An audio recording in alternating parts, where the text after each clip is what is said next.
Student, this is Qasim खटक। आज के bio energetic के टॉपिक के साथ हाजिर हूँ। बहुत ही इम्पॉर्टेंट टॉपिक है। अगर मैं आपको कहूँ कि ये दुनिया इस लाइफ प्रोसेस की वजह से कायम है तो गलत नहीं होगा, क्योंकि आप जो खा रहे हो फ्रूट की शक्ल में, जो सब्जी आप खा रहे हो या जो वेजिटेबल आप खा रहे हो, ये सब इस प्रोसेस का नतीजा है जिसको आज मैं पढ़ने जा रहा हूँ। पौधों की जो अहमियत है, इस प्रोसेस की वजह से तमाम लिविंग ऑर्गेनिज्म में इसकी अहमियत बहुत ज़्यादा हो जाती है। जी हाँ, आप समझ गए होंगे कि मैं किस चीज़ के बारे में बात कर रहा हूँ। आज इंशाल्लाह मैं आपको वो प्रोसेस बताऊंगा जिसकी वजह से हम पौधों को, प्लांट को प्रोड्यूसर कहते हैं। ज़बरदस्त प्रोसेस है। आज इंट्रोडक्शन है, इंशाल्लाह आने वाले टॉपिक इस पर मजीद हम मैकेनिज्म पर बात करेंगे। तो चलो शुरू करते हैं। उस प्रोसेस का नाम, उस लाइव प्रोसेस का नाम है फोटोसिंथेसिस। मैंने आपके लिए कुछ मटेरियल भी लेके है ताकि फोटोसिंथेसिस का लफ्जी मतलब है, फोटो का मतलब है लाइट, सिंथेसिस का मतलब है टू प्रिपेयर, टू मैन्युफैक्चर यानी तैयार करना। ठीक है ना। अब जी याद रखिए डियर स्टूडेंट, यहां पर तैयारी से मतलब एक नया चीज बनाना। जैसे टमाटर का पौधा टमाटर तैयार कर लेता है और फिर हम दुकानदार के पास जाकर उनसे खरीदते हैं, फिर हम पकाते हैं घरों में। वो तैयारी अलग है, पौधे का तैयारी अलग है। बहुत सारे फ्रूट को आपको नजर आ रहे हैं दुकान में, ये सारे इस प्रोसेस के नतीजे में तैयार हुए हैं। बहुत ही जी, ये एक शॉर्ट डिफिनेशन आप लोगों के लिए, वो स्टूडेंट जो बिल्कुल जिसके मेमोरी बहुत कमजोर है, तो उन स्टूडेंट के लिए the process by which plant make their food, वो प्रोसेस जिसके जरिए पौधे अपने खुराक को तैयार करते हैं in the presence of sunlight and chlorophyll is called photosynthesis. थोड़ी सी हिस्ट्री में आपको बताते जाऊं। 1600 में एक बेल्जियन बायोकेमिस्ट जिसका नाम है जॉन बैप्टिस्ट वान हेलमेट, जॉन बैप्टिस्ट वान हेलमेट ने सबसे पहले 5 ईयर एक्सपेरिमेंट करने के बाद फोटोसिंथेसिस के प्रोसेस को डिस्कवर कर दिया है। ठीक है जी। अब जी एक प्रॉपर डिफिनेशन जो कि आपके एंटर लेवल के प्रॉपर डिफिनेशन है, ठीक है ना। The process during which green plant, अब यहां पर ऑर्गेनिज्म तो बहुत सारे हैं, लेकिन पौधे प्रिपेयर देयर ओन फूड, अपने लिए खुराक पैदा करता है from carbon dioxide and water in the presence of sunlight and chlorophyll, यानी सूरज की रोशनी में, सूरज और सब्जीना की मौजूदगी में, ठीक है ना, कार्बन डाइऑक्साइड और वाटर जो कि इनऑर्गेनिक है। अब ये वो रिएक्शन है, ये इनऑर्गेनिक कंपाउंड है, ये एनर्जी पुअर कंपाउंड है, ठीक है ना। और इसमें आपको मैं बताऊं कि इसलिए इसको एनर्जी पुअर कंपाउंड कहते हैं क्योंकि इसमें 0 कैलोरीज एनर्जी है। उसकी वजह यह है कि इसमें कार्बन और हाइड्रोजन के दरमियान जो बॉन्ड है वो मौजूद ही नहीं है, ठीक है ना। इसलिए इसकी 0 कैलोरीज है, इसकी भी 0 कैलोरीज एनर्जी है, यानी इसमें एनर्जी नहीं है। तो सनलाइट, ठीक है ना, क्लोरोफिल, ये दोनों, क्लोरोफिल वो पिगमेंट है जो सनलाइट को ट्रिप कर लेते हैं, ठीक है ना। ये दो काम। और आपको पता है कि सनलाइट सोर्स है एनर्जी का, जिसको हम कहते हैं सोलर एनर्जी। इस सोलर एनर्जी को, इस लाइट एनर्जी को, इस इलेक्ट्रोमैग्नेटिक रेडिएशन को, उससे लाइट एनर्जी बनाकर क्लोरोफिल पौधे के यानी लीव्स के अंदर कार्बन डाइऑक्साइड और वाटर के साथ मिलकर एक organic compound, energy rich compound. अब देखो इसके दरमियान कार्बन और हाइड्रोजन के दरमियान बॉन्ड है ना, इससे पता चलता है कि इसके दरमियान क्या है, इसमें एनर्जी मौजूद है। और आगे देखो आपको नजर आ रहा है ऑक्सीजन, एक प्रोडक्ट तो ये बन गया, इसके लिए प्रोसेस फोटोसिंथेसिस हो रहा था और एक प्रोडक्ट ये बन गया। अब यहां पर दो प्रोडक्ट आ गए। डियर स्टूडेंट, आपने घबराना नहीं है, ये आपका मेन प्रोडक्ट है और ये आपका बाई प्रोडक्ट है, जिम्नी हासिल है, ठीक है ना। और आगे फिर वाटर, ये अक्सर किताबों में नहीं लिखा जाता है, ठीक है ना, बस इतना ही लिखा जाता है। बहरहाल ये ओवरऑल रिएक्शन है, ये चीज आपके बिल्कुल आपको एज इट इज आपके पास होनी चाहिए। अब इस रिएक्शन में, ठीक है ना, ये रिएक्टेड है, ये कार्बन डाइऑक्साइड और वाटर, और ये प्रोडक्ट है ग्लूकोज और ऑक्सीजन। ये मेन प्रोडक्ट है, ये बाई प्रोडक्ट है। तो ये सारी चीजें आपके ज़हन में तो आ गई। अब जी मैं आपको आगे बताने जा रहा हूं, ये आपके पास मटेरियल होना चाहिए जो आपके साथ अवेलेबल है। अगर आप इससे स्क्रीनशॉट निकालें तो बहुत ही अच्छा होगा, ठीक है ना।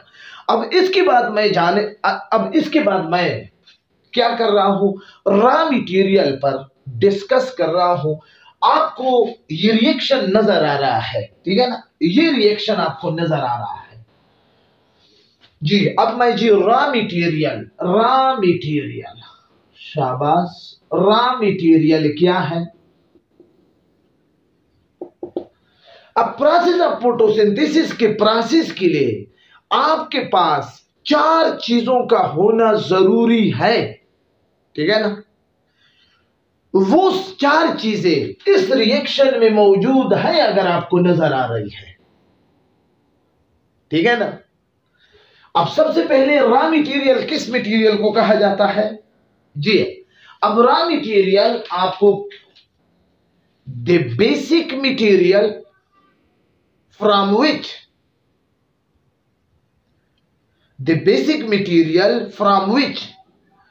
Product is made up is called raw material. ये आपका प्रोडक्ट है, ये आपका क्या है, प्रोडक्ट है, एक ऑर्गेनिक कंपाउंड है ग्लूकोज की शक्ल में। ये बेसिक, ये प्रोडक्ट जिस बेसिक मटेरियल से बना है वो क्या है, कार्बन डाइऑक्साइड, वाटर और इन दोनों की मौजूदगी में, ठीक है ना। तो ये तो हो गया। अब raw material, the basic material from which product, ये या बाई प्रोडक्ट, ये from which product are made up, उस मटेरियल को कहते हैं रॉ मटेरियल, ठीक है ना। अब प्रोसेस ऑफ फोटोसिंथेसिस क्या है, चार चीजें इसके लिए जरूरी है। इस रिएक्शन में आपको नजर आ रहा है, पहली चीज कार्बन डाइऑक्साइड, दूसरी चीज वाटर, तीसरा चीज सनलाइट, चौथा चीज क्लोरोफिल। अगर ये चार चीजें होंगे तो फिर प्रोसेस ऑफ फोटोसिंथेसिस होगा। अगर इसमें एक चीज भी ना हो तो फिर प्रोसेस ऑफ फोटोसिंथेसिस नहीं होगा। ये जनरल कंसेप्ट है। बाज जगहों पर वाटर की जगह हाइड्रोजन सल्फाइड भी लिखा होता है, ठीक है ना, इनके सब बैक्टीरिया, तो वो एक ही चीज है। ये चार चीजें आपके साथ होनी चाहिए। अगर आप समझते हो कि प्रोसेस ऑफ फोटोसिंथेसिस है तो ये चार चीजें, ये मटेरियल है इस प्रोसेस के लिए, रिक्वायरमेंट ये है। अब कार्बन डाइऑक्साइड को पौधा कहां से हासिल करते हैं, इसको हासिल करते हैं एयर से, ठीक है।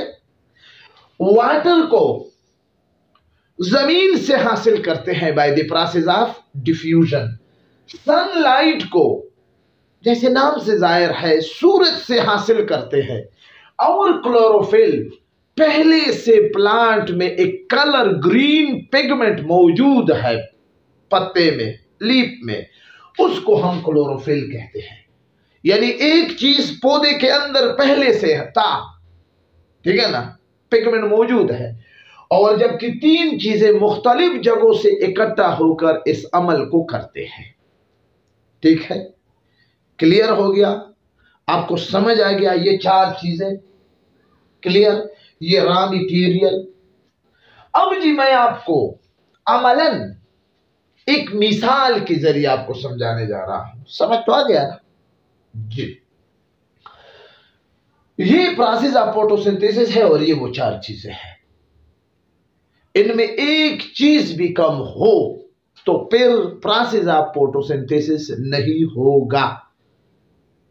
याद रखिए कि यहां पर रिएक्टेंट साइड में भी एक 5 कार्बन कंपाउंड जिसको राइबोलोज कहते हैं, RUBP, यहां पर भी मिस है और यहां पर भी मिस है। ठीक है ना? तो वो अलग कहानी है।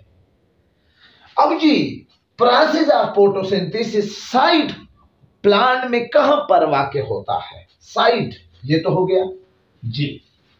इसको मैं मिटाने जा रहा हूं। गुड, शाबाश जी। साइड ऑफ क्या? साइड ऑफ यानी जी, अब मैं side of, site for photosynthesis. अब हमें ये पता चला कि प्लांट में होगा। ठीक है? अब जी प्लांट में process of photosynthesis plant cell में होगा। प्लांट सेल के अंदर, ठीक है ना, प्लांट में होगा और फिर प्लांट सेल में होगा। अब जी ये प्लांट का एक सेल है। इस प्लांट के अंदर जो ग्रीन पार्ट है, ग्रीन पार्ट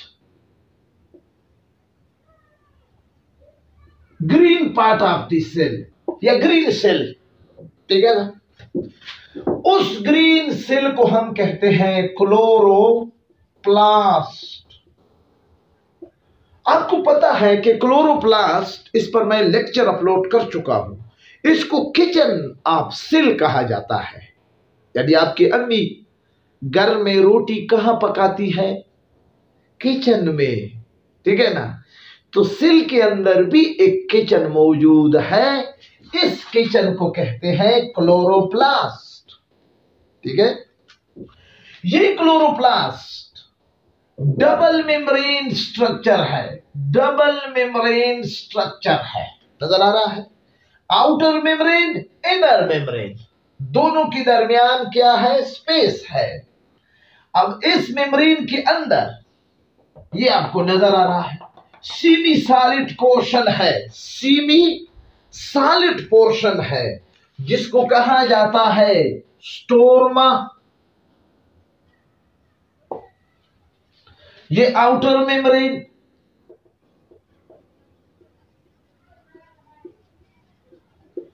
ये इनर मेम्ब्रेन,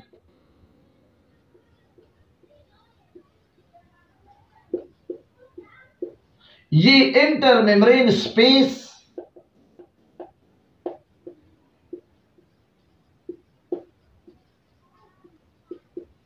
ठीक है?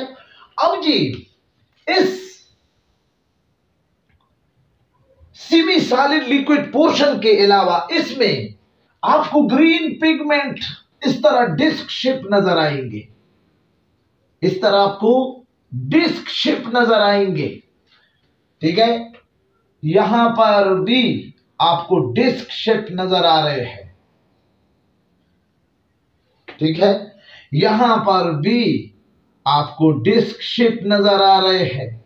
ये डिस्क शेप स्ट्रक्चर, ठीक है जी, ये डिस्क शेप स्ट्रक्चर, इस डिस्क शेप स्ट्रक्चर को क्या कहते हैं? ताला क्वाइट। जब ये सिंगल हो, लेकिन अगर ये ग्रुप की शक्ल में हो, इस तरह मैं ग्रुप की शक्ल में बनाता हूं जी, ये ग्रुप की शक्ल। अब ये ग्रुप बन गया। ठीक है? ये भी ग्रुप बन गया।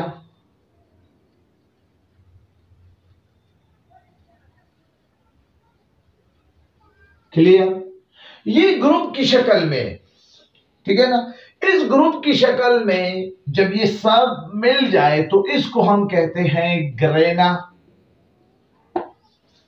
यहां पर लाइट रिएक्शन होगा। अब फोटोसिंथेसिस की दो रिएक्शन होंगी और यहां पर डार्क रिएक्शन होगा। याद रखिए कि स्टोरमा में protein, lipid, enzyme, DNA, RNA, बहुत सारी चीजें मौजूद है, लेकिन एक चीज जो कि प्रोसेस ऑफ फोटोसिंथेसिस में स्टोरमा ग्रेना का बहुत ज्यादा सपोर्ट देता है, वो है एंजाइम।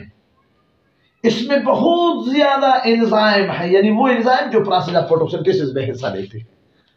स्टोरमा में डीएनए भी है, आरएनए भी है, प्रोटीन भी है, एंजाइम भी है, लेकिन एंजाइम को आपने लाजमी तौर पर याद रखना है। ये स्टोरमा, इस ग्रेना का एंजाइम, इस स्टोरमा में एंजाइम की मौजूदगी स्टोरमा की इंपॉर्टेंस को बहुत ज्यादा बढ़ाती है।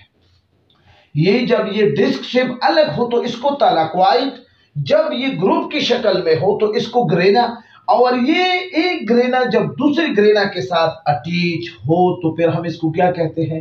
एंटरग्रेनियम। एंटरग्रेनियम। तो मेरा क्या चीज था कि साइट पर फोटोसिंथेसिस कहां पर है? फोटोसिंथेसिस प्लांट में, प्लांट की सेल में, जिसको सबसे पहले रॉबर्ट हुक ने डिस्कवर किया था। इस सेल में जो ग्रीन सेल है जिसको क्लोरोप्लास्ट कहते हैं, ये क्लोरोप्लास्ट यूकेरियोटिक सेल में साइटोप्लाज्म में मौजूद है, ठीक है। और इस क्लोरोप्लास्ट की फिर स्ट्रक्चर आपके सामने मैंने डिस्कस की। यहां पर ये क्लोरोप्लास्ट प्रोसेस ऑफ फोटोसिंथेसिस के लिए क्या है? साइट है। ये चीज मैंने आपको समझानी थी। आज के टॉपिक में मैंने आपको सबसे पहले फोटोसिंथेसिस का डिफिनीशन कर दिया, फिर इसके बाद मैंने आपको ओवरऑल रिएक्शन बता दिए, फिर इसके बाद मैंने प्रोसेस ऑफ फोटोसिंथेसिस में रिएक्टेंट और प्रोडक्ट बता दिए, और फिर इसके बाद मैंने आपको रॉ मटेरियल का नाम भी बता दिए, और फिर इसके बाद मैंने साइट पर फोटोसिंथेसिस के हवाले से क्लोरोप्लास्ट की तफसीली स्ट्रक्चर जितना मुनासिब था वो आपके सामने ड्रा किया, ठीक है ना। इंशाअल्लाह नेक्स्ट टॉपिक में मैं आपको रॉ मटेरियल में, क्योंकि वाटर और कार्बन डाइऑक्साइड पर मैं ऑलरेडी वीडियो कर चुका हूं, इंशाअल्लाह सनलाइट और क्लोरोफिल पर आपके लिए खूबसूरत मटेरियल प्रोवाइड करूंगा। और फिर इसके बाद वीडियो होगी कि क्या इन चार जो अवामिल है, अगर इनमें से एक इधर उधर हो जाए, क्या प्रोसेस ऑफ फोटोसिंथेसिस या प्रोडक्ट पर असर पड़ता है या स्टॉप होता है, क्या होता है, उस पर इंशाअल्लाह वीडियो करूंगा। आज के लिए इतना ही काफी इस वीडियो में। इंशाअल्लाह आज का जो हमारा टॉपिक था कि फोटोसिंथेसिस, रॉ मटेरियल, साइट पर फोटोसिंथेसिस तकरीबन ऑलमोस्ट इंटर लेवल पे मुकम्मल हो चुका है। फिर भी अगर आपका कोई क्वेश्चन बनता है तो लाजमी तौर पर इस वीडियो के कमेंट बॉक्स में करें। फीडबैक मैं आपके लाजमी तौर पर देखूंगा। वीडियो को लाइक करें। अगर आपने अभी तक इस चैनल को सब्सक्राइब नहीं किया है तो सर कासिम के इस चैनल को सब्सक्राइब लाजमी तौर पर करें, और आपके एक सब्सक्रिप्शन से बहुत ज्यादा स्टूडेंट को ये वीडियो आप और भी अवेलेबल हो सकती है। और इसके अलावा ये वीडियो क्या, इसको अपने फ्रेंड्स के ग्रुपों में, अपने दोस्तों, स्टूडेंट क्लासमेट व्हाट्सएप ग्रुपों में, फेसबुक पेजेस पर, बयालीस की जितनी भी है, ये वीडियो लेक्चर आप शेयर करते जाए। इंशाअल्लाह बहुत सारे स्टूडेंट को आपकी वजह से फायदा हो सकता है। इजाजत चाहता हूं इन्हीं कलिमात के साथ। मिलता हूं नेक्स्ट वीडियो में। खुदा हाफिज।